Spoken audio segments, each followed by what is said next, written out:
Welcome to the Handcrafted Podcast, the business of making things. I'm Paul, founder of Philadelphia Table Company and the Handcrafted Network, and I believe great craftsmanship deserves great business strategy. This podcast is for makers who want to build not just great products, but a thriving business. Each episode will dive into the mindset, systems, and skills that turn craft into success.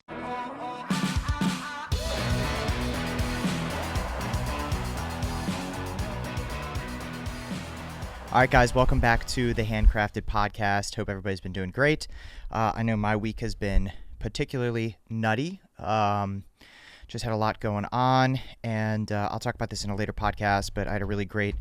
So I have like a mastermind group that I'm a part of, which is a local artisan group of, other makers in the industry. So it's about 4 or 5 people that are local. We all do kind of things that are like kind of different. So nobody's really competing with each other, but we're all sort of in the same sort of world. So we call it the artisan manufacturers conversations. So we do those once a quarter, and they're super, super valuable. Yeah, I just got a bunch of amazing takeaways. I'm still processing it. We did it yesterday. There've been a lot. It's a lot for me to sort of process. So each quarter somebody else hosts. So this past time I hosted at my shop. So the entire conversation, we do it from like 10 till 1. So the entire conversation, the entire 3 hours revolves around me and my business and how we sort of... things that we need to improve on. How do we get from where we are now? What problems are we working on? All of that sort of stuff. So I'm not going to get into it this podcast. Maybe at a later one, I'll talk about it in a little bit more detail, but I'm just sort of processing it and figuring it out. But I wanted to say that I know not everybody has access to that sort of a thing. And that's actually one of the main reasons why I created the Handcrafted Network.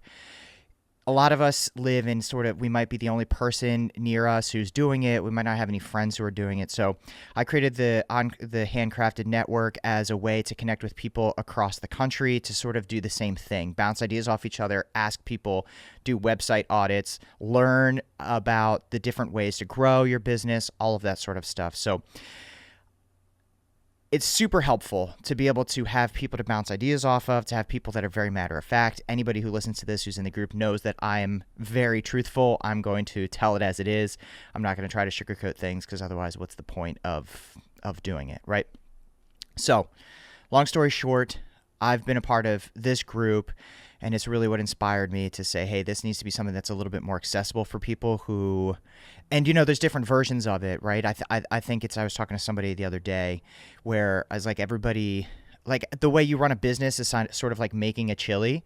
You have all like your basic ingredients, but you're pulling different ratios from different people, right? Like, maybe Handcrafted Network, you learn about this part, and in another mastermind, you learn about this, and from your accountant, you learn about this, and you kind of mix it all up, shake it all up, and serve your amazing chili. So that's what's helpful. It's not mutually exclusive. I'm part of many different groups of business owners, all of which give me different insights and help me get to be a better place. So if you're interested in joining the Handcrafted Network, it's just thehandcraftednetwork.com, or send me an email, paul@thehandcraftednetwork.com, and I would love to meet you in the group.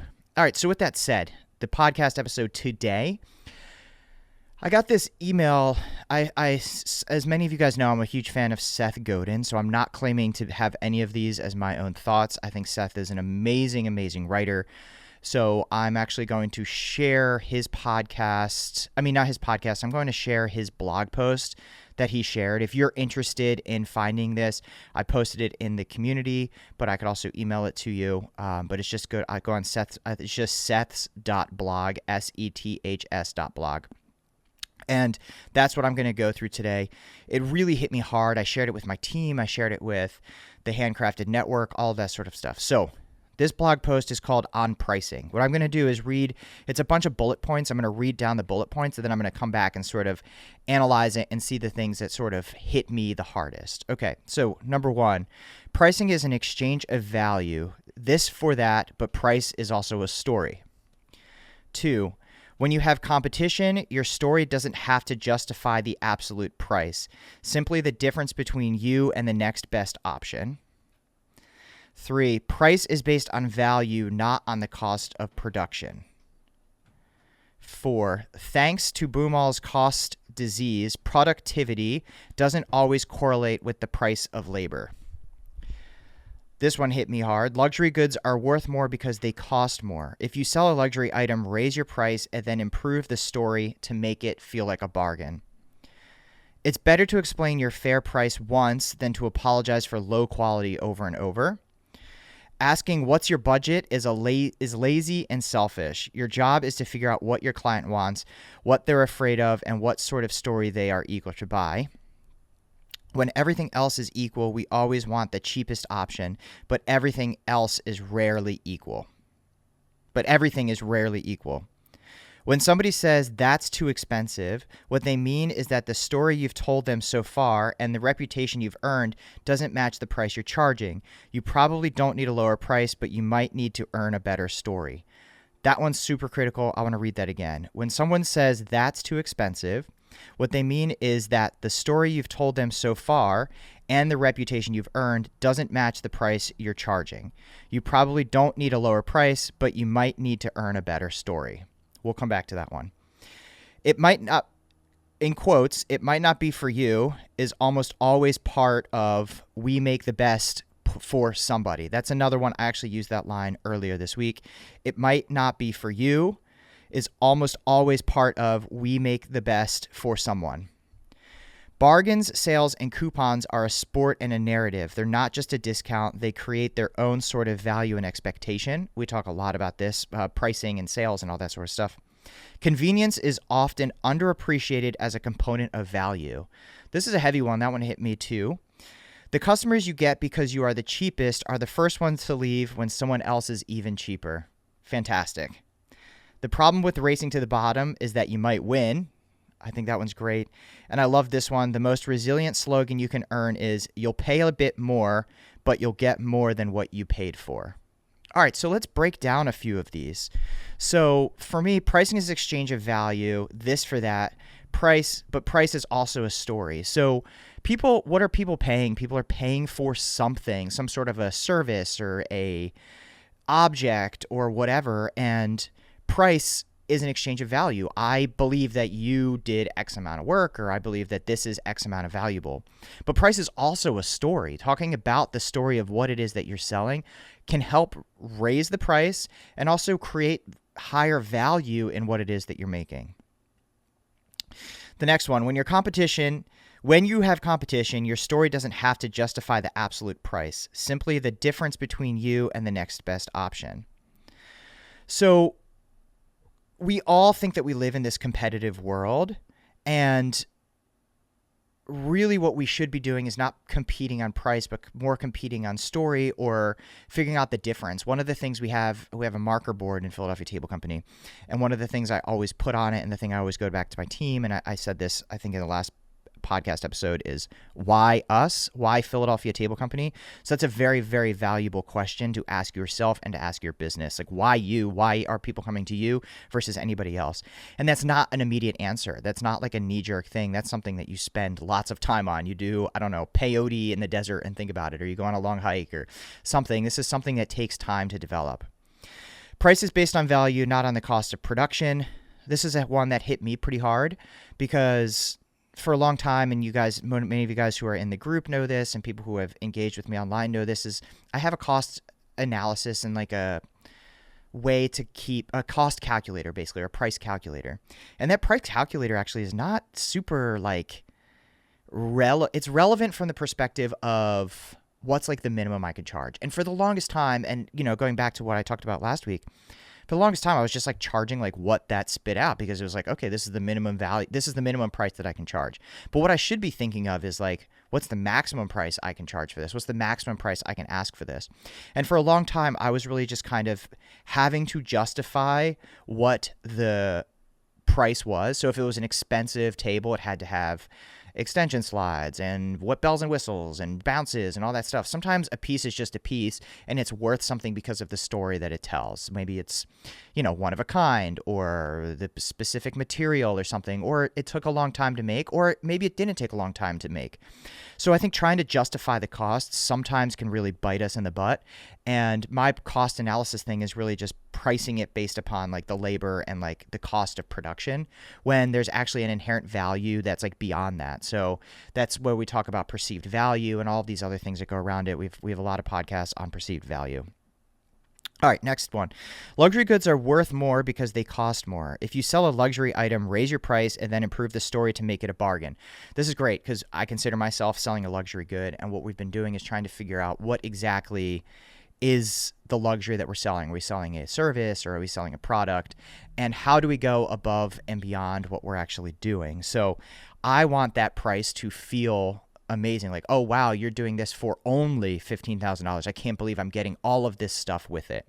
So it's something that I'm slowly working on. Just like I said earlier, just digesting this. I'm thinking about this. I'm figuring out how I can apply these things to my company and to as we kind of move forward. All right, the other one. This one also hit me hard.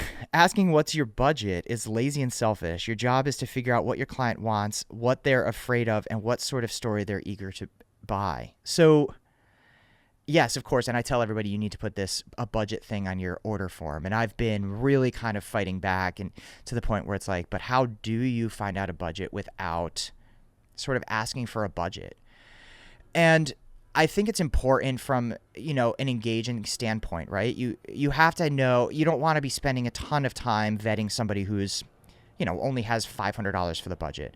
But what you do want to do is really, as people start to come in that have like a rough thing, is like understand what it is they're looking for and why they're looking for it, and build value around what that is. Maybe they're coming to you because you do the best quality thing, or maybe because you have the fastest turnaround, or you have such an amazing luxury experience. So you need to understand what those people are actually coming in for, and then pricing sort of based on that, and like, what is this sort of worth to them? And also understanding, like, is dollar budget the thing that's really driving the force? But this is one that I'm like really been thinking a lot about. I don't have all the answers fully for it yet, but I'm really trying to figure out, how do I ask someone what their budget is without asking them what their budget is? If you have any ideas, share them with me at Paul at the Handcrafted Network. I would love to hear what kind of ideas and things that you're doing to figure out how you can get a budget out of somebody without saying, hey, what is your budget? All right. And then when everything else is equal, we always want the cheapest option, but everything else is rarely equal. So meaning you need to be an outlier. You need to be something that's different. One of Seth's main things is the purple cow. So you want to make sure you're the purple cow. You're the thing that stands out. This one, great. When someone tells you that's too expensive, what they really mean is that the story you've told them so far and the reputation you've earned doesn't match the price you're charging. You probably don't need a lower price, but you need to earn a better story. So as I am starting to increase pricing even more, I've continued to do it, and I talk a lot about luxury strategy, is how do I create a better story around this? How do I create a better narrative? Of course, we have a great reputation, and I think a big part of us being able to raise prices and having busy queues is because we have a reputation. We've been around long enough. We have a gallery that has a lot of beautiful things. We've done some pretty nice work, which is really helpful. But what I really need to be working on now is like, how do I build the story of why this is worth more?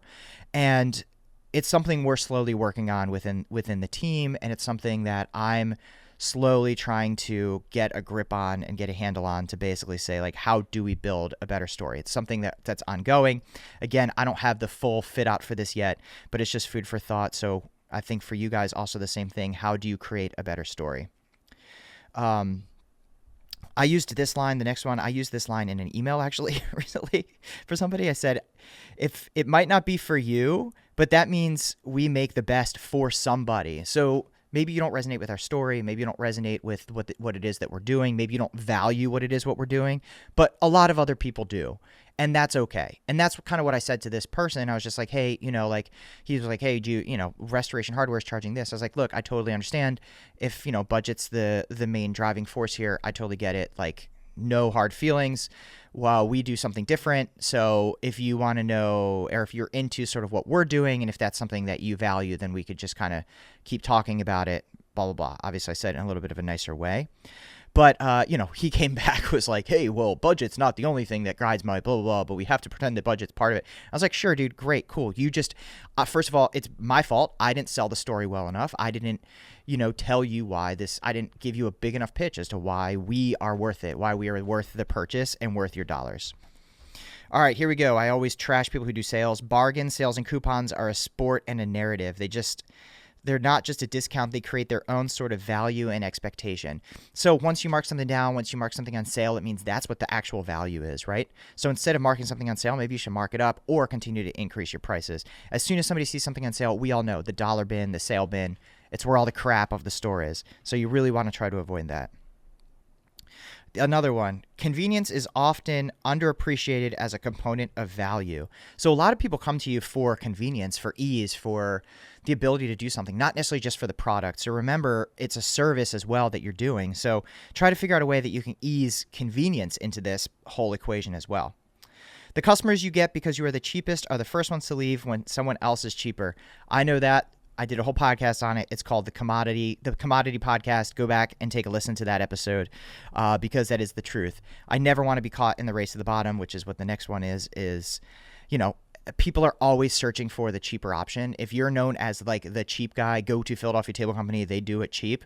You don't want to be there because what's going to happen is they're going to find the next cheapest and the next cheapest and the next cheapest. I intentionally want to be higher than everything. And actually, sometimes when I submit the quotes, I always say, hey, I know we're not going to be the lowest price, but we're going to be the best. I don't know how else to say that. The next one, the problem with racing to the bottom is that you might win. That's the truth. The last thing you want to do is be the bottom person. You're not hitting the margins. And I was talking to somebody actually at that mastermind thing I was at the other day. They do a lot in the hospitality space. And I was like, isn't that sometimes like a kind of a race to the bottom? He's like, yeah, it does get like that. But it's a matter of finding like the right clients that value what it is that you're specifically doing. So the last thing you want to do is be caught to the race to the bottom, because if you're at the bottom, no worse place to be. This is my favorite one of the whole thing. I think it speaks for itself. The most resilient slogan you can earn is you'll pay a bit more, but you'll get more than what you paid for. Again, I'll read it again. You'll pay a bit more, but you'll get more than what you paid for. That's amazing. So what sorts of things can you go above and beyond? What sorts of things can you offer that are outside of the expectation, that are outside of what other people are offering? So making that dollar value, whatever, maybe you're $5,000 more than the next person, make that $5,000 really worth $10,000. So they're like, oh my God, I'm getting all of this and it's only $5,000 more. So trying to reverse engineer your business or your craft or whatever you're doing to think of it in that way, I think is really helpful. All right, so this is kind of just a food for thought podcast. I didn't really give a ton of answers here because I'm still digesting it too. This blog showed up in my inbox on Wednesday.